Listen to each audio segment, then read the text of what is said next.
Muy buenas tardes a mis amados hermanos del grupo ETE. Siempre es muy placentero este encuentro con todos los hermanos queridos. Bien, hermanitos amados, empecemos con una oración. Tenemos un tema muy importante que tratar hoy día. Gracias, Señor, bendito Padre Celestial, por tu gran amor, por tu misericordia, por todo lo que has obrado a favor nuestro, Señor, en esta semana que pasó, por la provisión, por la salud y por la paz. Gracias también por tu palabra bendita, Señor. Gracias por tu gran amor y misericordia para con nosotros, por la bendita paz, Señor, que sobrepasa todo entendimiento y que nos da felicidad, por la bendita mano del alfarero que moldea nuestro interior, Señor, te damos gracias. Y queremos que esta tarde fluya tu Espíritu Santo amado en medio nuestro, Señor, y que tu presencia bendita traiga sanidad y gozo a nuestras vidas, y que podamos tomar de tu palabra, Señor, esta sana doctrina para nuestro crecimiento espiritual. Bendice a mis amados hermanos, Señor, te lo pido de todo corazón, en el nombre precioso de tu amado Jesucristo. Bien, hermanitos, amén. Nosotros, cuando iniciamos el estudio, hermanos, de este estudio sistematizado de la vida del Señor Jesucristo de acuerdo al Evangelio de Mateo, por supuesto que hicimos, como es nuestra costumbre en el discipulado, hacer una promesa, pero una promesa no al hermano Mario, hacer una promesa a nuestro amado y buen Dios, de que vamos a perseverar en la palabra y que vamos a seguir un estudio disciplinado del curso de ETE. Entonces, hermanos, yo les ruego en el amor de Cristo que perseveremos en el estudio, hermanos. Tenemos que aprender a poner al Señor, a nuestro amado Dios, por sobre todas las cosas. Por sobre todas las cosas. Si queremos, hermanos, compartir las bendiciones, las grandes promesas del Señor que nos da en su bendita palabra, tenemos que aprender a ser disciplinados. Por sobre todas las cosas. No hay absolutamente nada que pueda estar por encima de nuestro amado y buen Dios. Tenemos que tomar conciencia de estas cosas, hermano. Y si estamos con su palabra, hermano, no vamos a dejarlo para el final, para dar prioridades a reuniones sociales o a tratar de justificarnos con nuestro trabajo. Yo casi bordeo los 70 años, hermanos, y tengo mis responsabilidades en el hogar. Tengo que cubrir una serie de gastos familiares, los alquileres de la casa, la manutención de mi familia. Y sin embargo llevo 4 grupos de estudios, hermanos. Y tengo que darme el tiempo organizado y poner las cosas en el orden que corresponde. Primero al Señor, después mis problemas familiares. Así que en ese amor en Cristo, hermanos, los exhorto que continuemos y no nos detengamos en el estudio de la palabra. Entendido, mis hermanos. Entonces tenemos ahora que hemos avanzado ya a la lección número 5. Ya hemos desarrollado en esta semana la lección número 5. Entonces vamos a hacer un recuento, así un resumen de lo que hemos aprendido de acuerdo a al desarrollo de la unidad número 5 aquí en nuestro manual. Yo en mi libro clásico tengo la página 105 aquí, y ahí está la unidad número 5 para hacer el resumen de lo que hemos aprendido. Dice, el primer tema es comparar la cena del Señor con el bautismo, indicando su importancia en la vida cristiana. Comparar la cena del Señor con el bautismo. Entonces tenemos aquí el tema que habíamos estudiado, que el bautismo simboliza el comienzo de la vida cristiana. El bautismo, hermano, repito, simboliza el comienzo de la vida cristiana. Y la Santa Cena simboliza la continuación de la vida cristiana. Por eso es que nosotros hacemos con cada cierto tiempo lo que el Señor nos mandó que hiciéramos en recordación a su memoria, la Santa Cena. Ahí tenemos ya la primera comparación. Otra comparación más. El bautismo debe celebrarse solo una vez en la vida. Es decir, esto es un tema referido para los que recién se han convertido, han recibido al Señor Jesucristo como su Salvador y Señor. Y la Santa Cena simboliza para todos los cristianos lo que debemos hacer durante toda nuestra vida terrenal. Ahí tenemos dos comparaciones sobre el bautismo y la Santa Cena. Muy bien. El punto 2, ya resuelto el primer punto, ahora en el punto 2 dice, explicar el bautismo dando las 4 verdades que simboliza y la relación que hay entre él y la salvación. Bueno, el bautismo simboliza realmente la respuesta del nuevo cristiano al Evangelio. El bautismo simboliza la respuesta del nuevo cristiano al Evangelio. Romanos 6, 3 al 5 nos dice, simboliza nuestra esperanza en Cristo, en concreto. Las 4 verdades que simboliza y la relación que hay con la salvación. Primero, el perdón de los pecados. El segundo, el don del Espíritu Santo, porque en el bautismo, de acuerdo al Señor Jesucristo, de su propia palabra, es el sello, es el arras de salvación, recibimos el don del Espíritu Santo, hermanos. El tercero es la unión con Cristo, nuestra relación con Cristo. Y la cuarta verdad es nuestra respuesta al Evangelio que hemos recibido. Cuando nos predicaron por primera vez el Evangelio y nosotros aceptamos, entonces eso es lo que llamamos el paso de fe. Demostrar ante el mundo, y en especial ante la comunidad cristiana, ¿no es cierto?, que hemos aceptado esa nueva verdad, que hemos renacido, regenerado nuestra vida en el nombre del Señor Jesucristo. Entonces, el punto 4 es nuestra respuesta al Evangelio. Muy bien.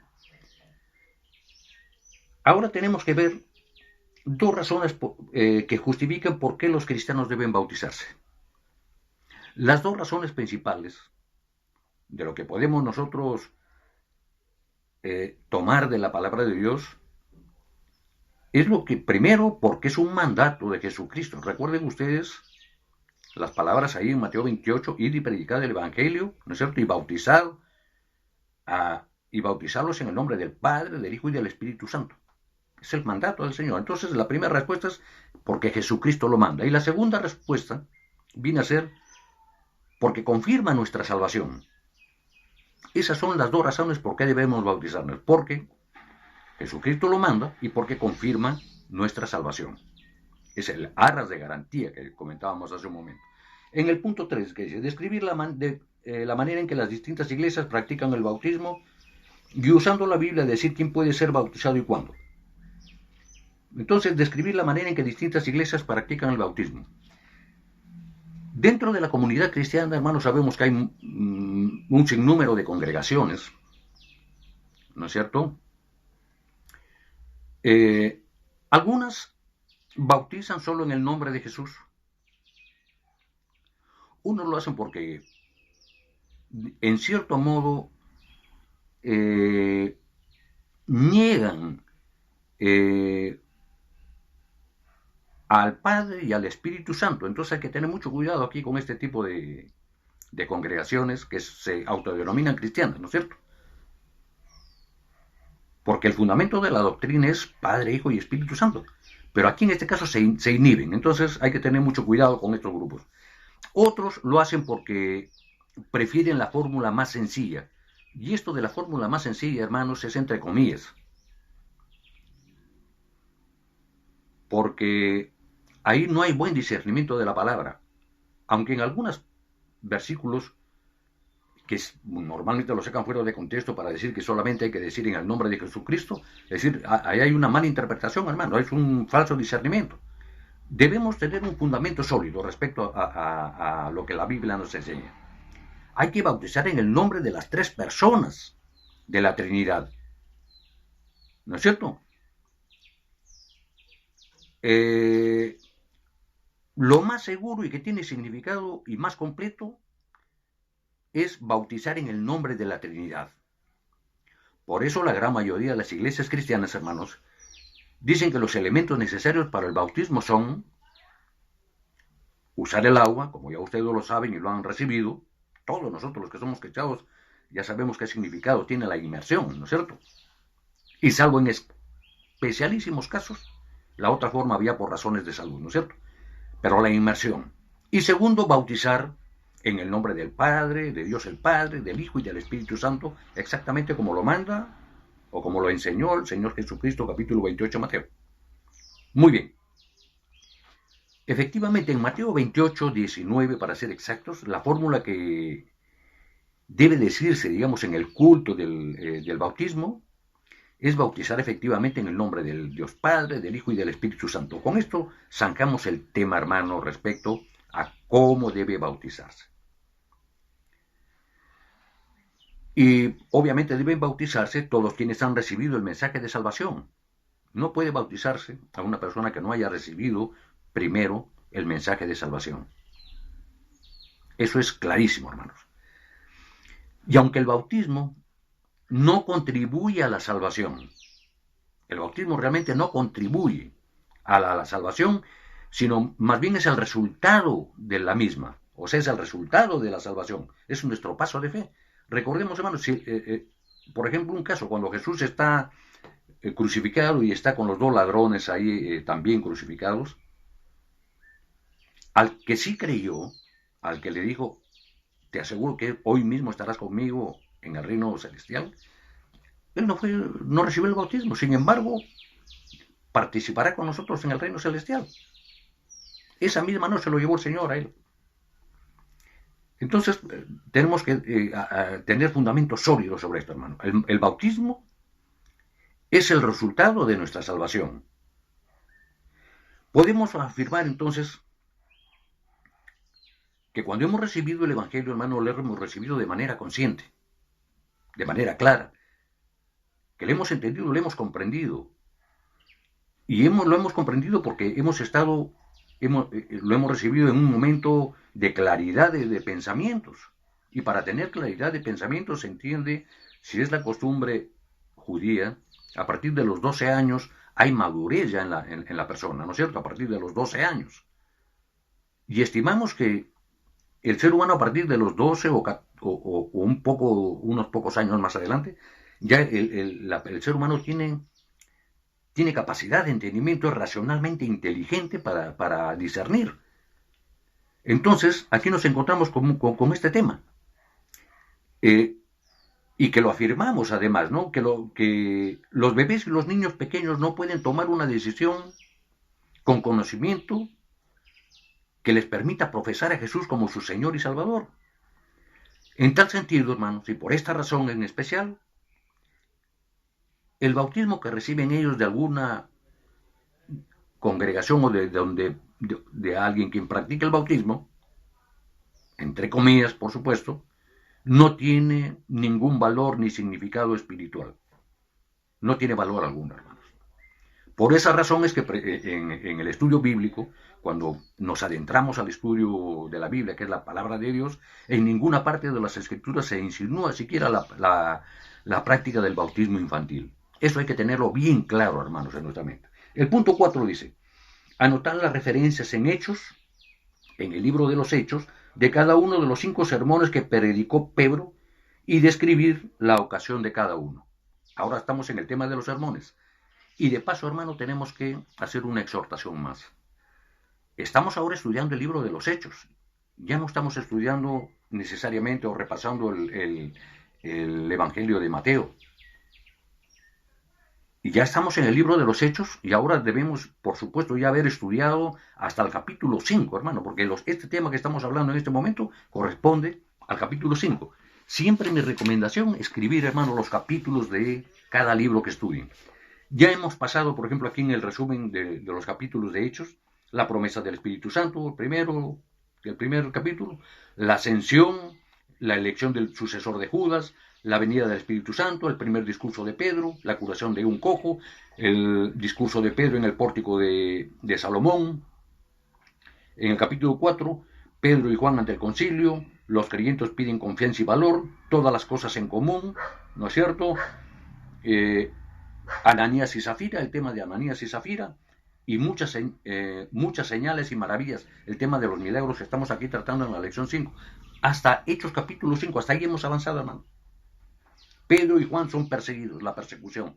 La segunda vez que fueron llevados a Pedro y a los discípulos al Sanedrín o al concilio.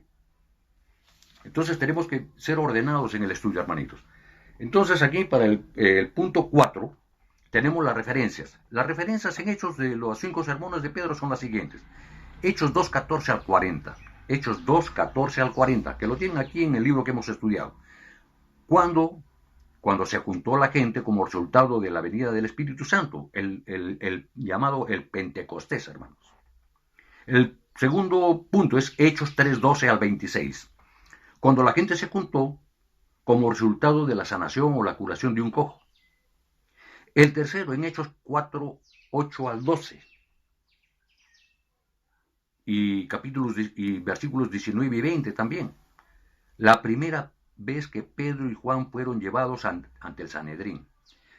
El cuarto punto, Hechos 5:29 al 32. La segunda vez que Pedro y los demás apóstoles fueron llevados al Sanedrín por la persecución, hermanos, que había de los judíos incrédulos. Y el quinto punto, que viene a ser Hechos 10:34 al 43, cuando ocurrió la visita de Pedro a Cornelio, cuando Pedro estaba predicando en Samaria. ¿Recuerdan ustedes, hermano? Que unos oficiales llegaron por encargo de Cornelio para que fuera a su casa, porque tenía ahí a uno de sus siervos con problemas de salud. Y vino la conversión de Cornelio, obviamente, ¿no es cierto? Ya lo hemos estudiado aquí. Entonces ahí tenemos la respuesta al punto 4. El punto 5 dice, basado en su estudio de la predicación de Pedro en los Hechos, tratar el tema de las bendiciones que vienen de Jesucristo y los elementos que deben incluir en la planificación de un sermón. Dos temas. El primero, de las bendiciones que vienen de Jesucristo. Basándonos en el estudio, hermanos, de la predicación de Pedro en Hechos 2:38 exactamente, encontramos las bendiciones, como ustedes ya lo han leído y hemos estudiado en nuestro manual de estudio, las bendiciones que podemos recibir por lo que hizo Dios con Cristo, o Dios en Cristo, es lo ideal, por las bendiciones que podemos recibir por lo que hizo Dios en Cristo. ¿Qué cosas son las que hizo Dios en Cristo? Primero, el perdón de nuestros pecados, hermanos, el perdón de nuestros pecados, de todos los pecados de la humanidad.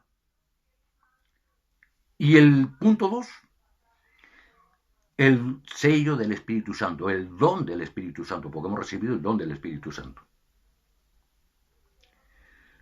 Ahora bien, el segundo tema es los elementos para la planificación en la elaboración de un sermón, que es una herramienta que todos debemos, hermano, aprender a manejar, porque esas son las herramientas que el Señor nos da para cuando estemos ya encaminados a nuestra misión, ¿no es cierto?, que es la evangelización, llevar el evangelio del Señor hasta lo último de la tierra. Para eso estamos preparándonos, hermanos. Entonces, ¿cuáles son los elementos que debemos tomar en cuenta para la planificación de un buen sermón, de un certero sermón? Dos cosas importantísimas. Lo primero, debemos tener a Jesucristo como el centro del sermón.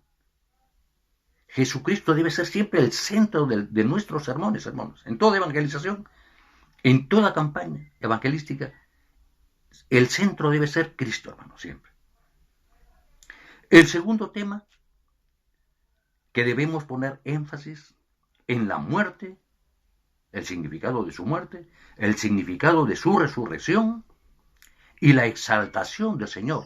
O sea, cuando subió a los cielos y fue llevado y sentado a la derecha de Dios Padre Todopoderoso, el Señor lo exaltó hasta lo sumo y le dio todo poder, hermanos, si lo entendemos bien. Entonces, como texto de apoyo, y que ustedes pueden hacerlo ustedes en casa, pueden leer ustedes 1 Corintios, capítulo 15, versículos 3-4. Ahí tienen esta clara instrucción, hermanos. También tenemos, por supuesto, en 2 Timoteo, capítulo 4, versículo 2, también el tema referido a, como lo expresa este mismo versículo, ¿no?, de instar a tiempo y fuera de tiempo. Esto significa, hermano, que debemos siempre, estos dos elementos, tenerlos siempre aquí para instar, para nuestro tema central de conversación en la familia, en el trabajo, en los amigos. Esta debe ser nuestra constante, hermanos. instar a tiempo y fuera de tiempo. En el punto 6, ¿qué tenemos aquí? Nombrar 3 verdades demostradas en los milagros del Nuevo Testamento. Nombrar 3 verdades y dar 2 razones por qué Cristo no siempre hizo milagros. Primero, nombrar las 3 verdades. Las 3 verdades demostradas, hermanos, en los milagros del Nuevo Testamento fueron, primero, el gran amor de Dios.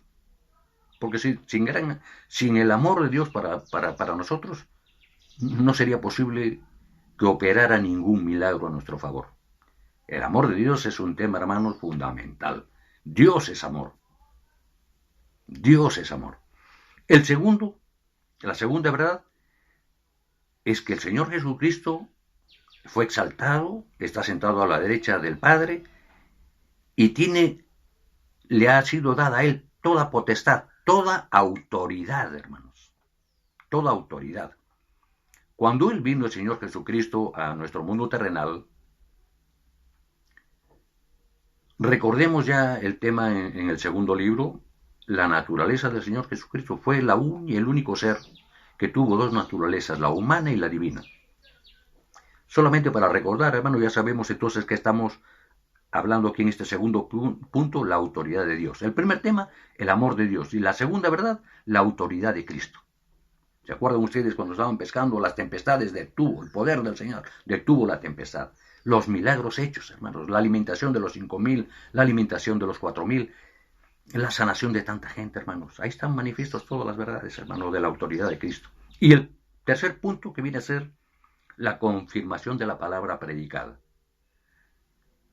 Esto del tercer tema, la confirmación de la palabra predicada, porque sabemos, hermano, que desde casi 1000 años atrás, y esto pues por supuesto, los más que vamos más avanzados en el estudio de la palabra, sabemos que desde el mismo Génesis 3, 14, 16 está la promesa de la redención. Pero aquí la confirmación de la palabra, tomemos por lo menos 600 años antes de Cristo, con Isaías, las profecías respecto al Cristo, respecto al Mesías, y el cumplimiento de la palabra, que iba a hacer muchos milagros, vino y lo realizó.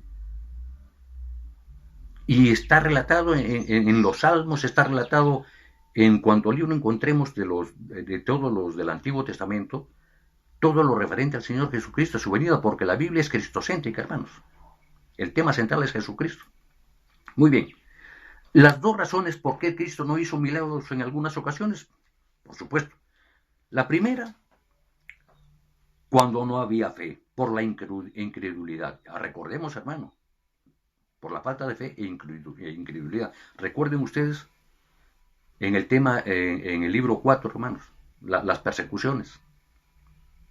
¿No es cierto? Incluso hasta sus propios hermanos no creían en él, más bien decían que vaya a casa, que era mejor que no se expusiera.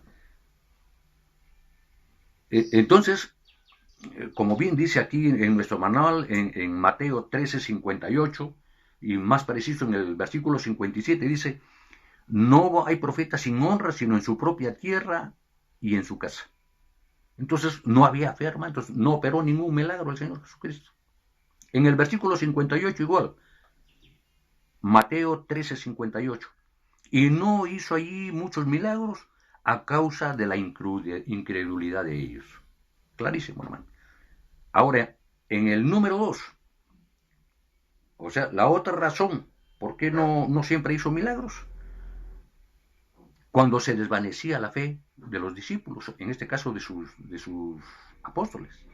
Recuerden el tema que nos ponen de ejemplo, Mateo 17 y 19. Cuando ellos trataban de sanar a una persona con espíritus demoníacos, con espíritus de maldad. Y los encuentra el Señor ahí reunidos y bueno, no podían sacar a esos demonios. El Señor los exhorta y les da casi un llamado les hace un llamado de atención, ¿no es cierto? Es decir, ¿qué es lo que pasaba ahí? No operaba ese milagro por falta de fe. Había decaído la fe. Y bueno, pues el Señor les da una gran lección y les enseña cómo deben por fe en Dios Padre Todopoderoso y en Él mismo, porque Él tenía la autoridad para sacar esos espíritus malignos.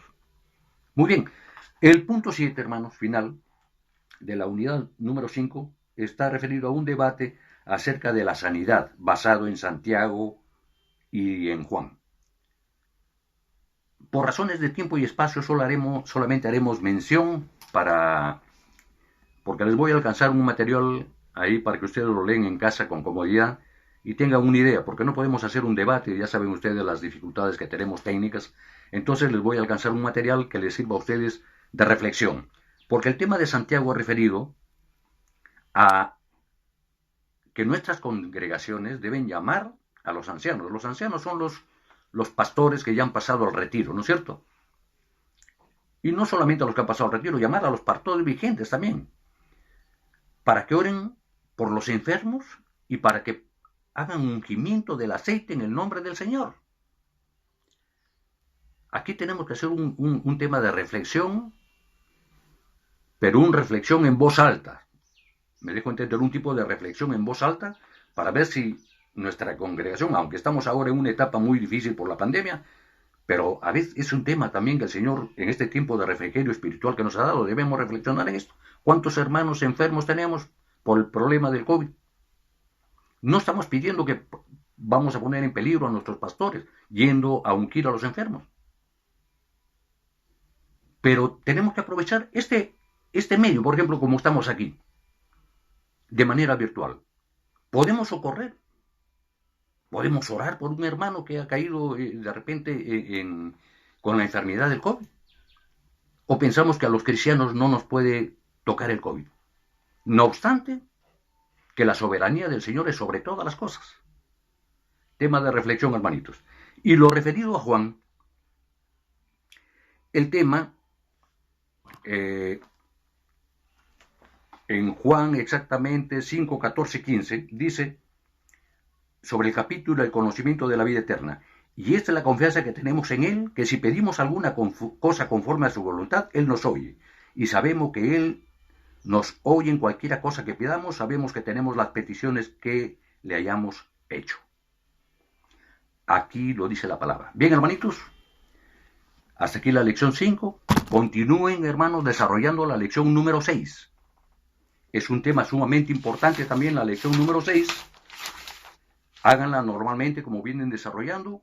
Y además, en el día miércoles que viene a las 8 en punto tenemos definitivamente la prueba calificada. Bien, hermanitos, es todo por hoy. Que Dios los bendiga y hasta nuestro próximo encuentro. Bendiciones, mis hermanos amados.